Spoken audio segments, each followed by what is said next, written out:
Hi friends, welcome to my channel.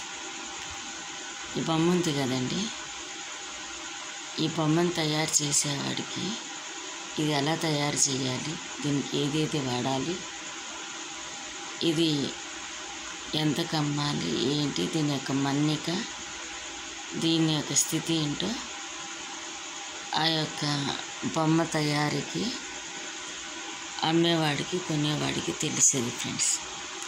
కానీ ఇది పీకి పడేస్తే ఒక్క నిమిషం పట్టదు ఫ్రెండ్స్.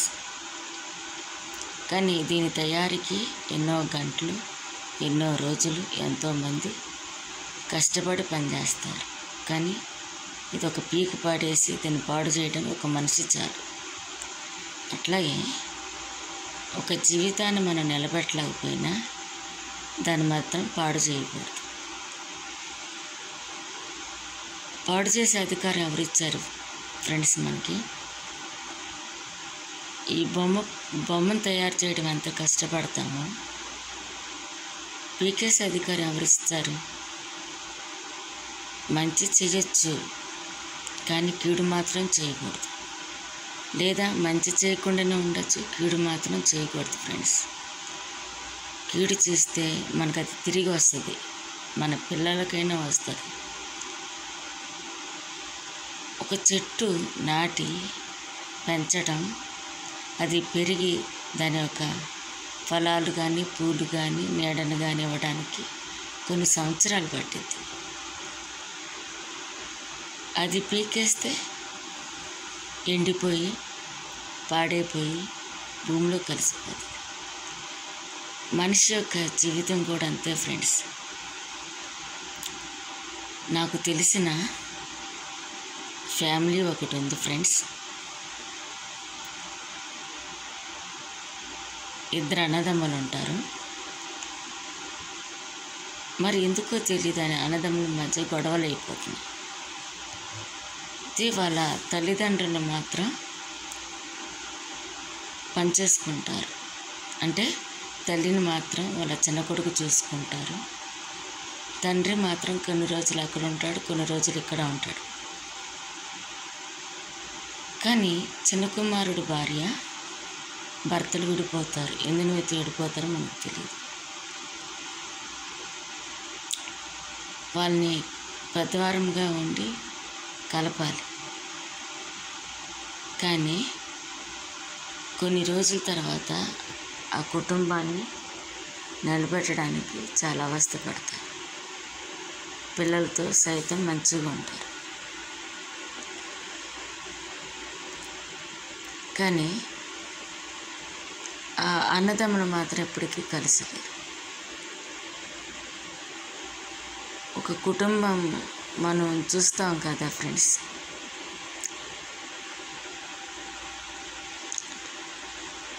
ఒక తాడుతో ఒక దూలాన్ని నిలబెట్టాలి. అది 4-5 తాళ్ళతో దూలాన్ని నిలబెట్టగలం. ఎందుకంటే పెద్ద గాలి వచ్చిందంటే అది పడిపోయింది. ఒక చేతితో ఒక బలమైన పని మనం చేయలేము, 2 చేతులతో చేయగలం. కానీ చీమంట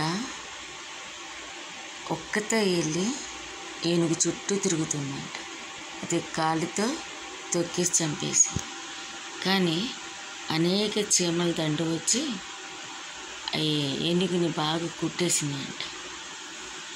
ముక్కులోకి వెళ్ళి, చెవులోకి వెళ్ళి, మళ్ళీ కళ్ళలోకి వెళ్ళి అలాగా కుట్టేసి ఏనుగుని చంపేసినాయంట. చలిచీమ చేతులు చెక్కి ఏనుగు చచ్చిపోయిందంట. అట్లాగే భార్యాభర్తలు కలిసి ఉంటే కుటుంబానికి ఎంత ముఖ్యం. వాళ్ళకు పుట్టిన పిల్లలు కానీ, కోడళ్ళు కానీ, అల్లుళ్ళు కానీ, మనవ సంతానం కానీ కలిసి ఉంటాయి. అది ఉమ్మడి కుటుంబంగా మారింది. ఆ కుటుంబాన్ని పడేసే వాళ్ళు కూడా లేరు, ఆ కుటుంబాన్ని చెడగొట్టే వాళ్ళు కూడా లేరు. జ్ఞానం కలిగి, తెలివి కలిగి ఆ కుటుంబాన్ని కట్టుకుంటారంట. కలిసి కష్టపడతారు, కలిసి తింటారు, కలిసి కష్టాన్ని పంచుకుంటారు, కలిసి జీవితాన్ని అనుభవిస్తారు, సుఖ సంతోషాలు.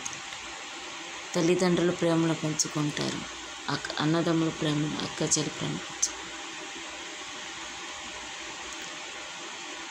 ఏ ఇంటి ఆడపిల్ల ఏడుస్తుందో ఆ ఇల్లు కలిసి రాదండి. పుట్టిల్లు, ఆడపిల్లకి పుట్టిల్లు ఎంత ముఖ్యమో అత్తిల్లు కూడా అంతే ముఖ్యం. పుట్టిల్లు ఎంత బాగుండాలని కోరుకుంటాము, అత్తిల్లు కూడా కోరుకోవాలి అట్లా బాగుంటుంది. ఇంటికి పెద్ద కుమారుడు కానీ పెద్ద కుమార్తె కానీ బాధ్యతగా ఆ ఇంటిని నడుపుకుంటారు.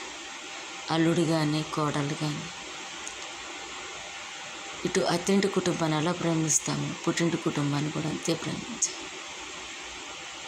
కానీ ఇప్పుడు చూస్తే ఎంతో కుళ్ళు కుచితాలతో గొడవలతో ఐకమత్యం లేకుండా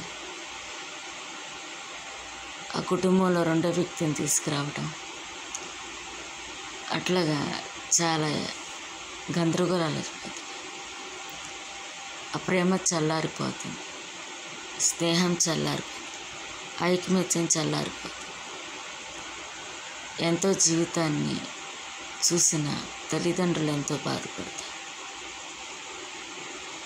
ఎంతో జీవితం చూడవలసిన వాళ్ళు కూడా మన కష్టాలలో ఆదుకునే వాళ్ళు లేక, మన నష్టాలలో చూసుకునే వాళ్ళు లేక, మనల్ని ఇబ్బందుల్లో ఆదుకునే వాళ్ళు లేక, ఆదుకోకపోవచ్చు కానీ సలహా చెప్తారు కదా, తప్పించుకునే మార్గం చెప్తారు కదా. మనల్ని ఒడ్డుగా పడేసే వాళ్ళు ఉంటారు. బయట వాళ్ళు కాపాడరండి. తోడబుట్టిన వాళ్ళు, అన్నదమ్ములు కానీ, అక్క చెల్లెలు కానీ, అత్తమామ కానీ, భార్య కానీ, భర్త కానీ, మన కుటుంబం వాళ్ళే మనల్ని కాపాడతారు ఫ్రెండ్స్.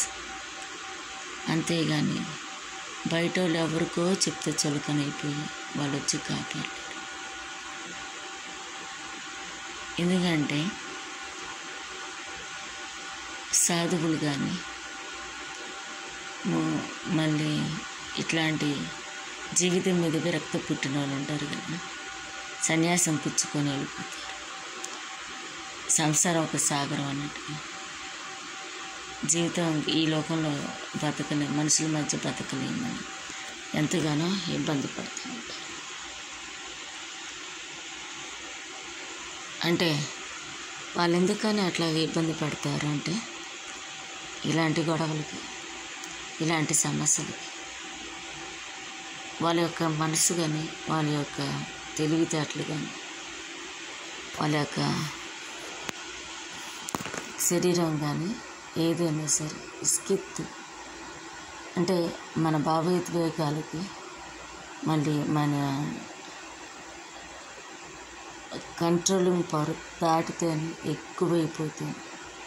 ఇంకా జీవితం మీద విరక్తి పుట్టి, లోకం మీద విరక్తి, పిల్లల మీద, తల్లిదండ్రులు, అన్నదమ్ములు అందరి మీద విరక్తి పుడితేనే సన్యాసానికి వెళ్తాయి.